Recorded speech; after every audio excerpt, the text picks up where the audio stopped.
సేవకుడు నా మీద తైలాభిషేకం వేసినప్పుడు ఆయన పరిశుద్ధాత్మ అభిషేకంతో నింపి యేసు మహారాజా పట్టణంలో కట్టిన సంఘం గురించి బలిపీఠం మీద రాసి అగ్నితో రాసి ఉన్నాడు.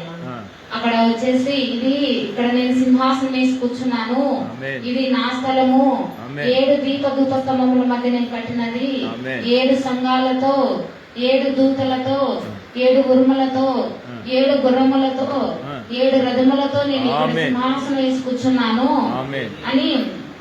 అయితే కాలము పరిపూర్ణమైనప్పుడు నా కుమారుని పంపెదను అని చెప్పినాడు.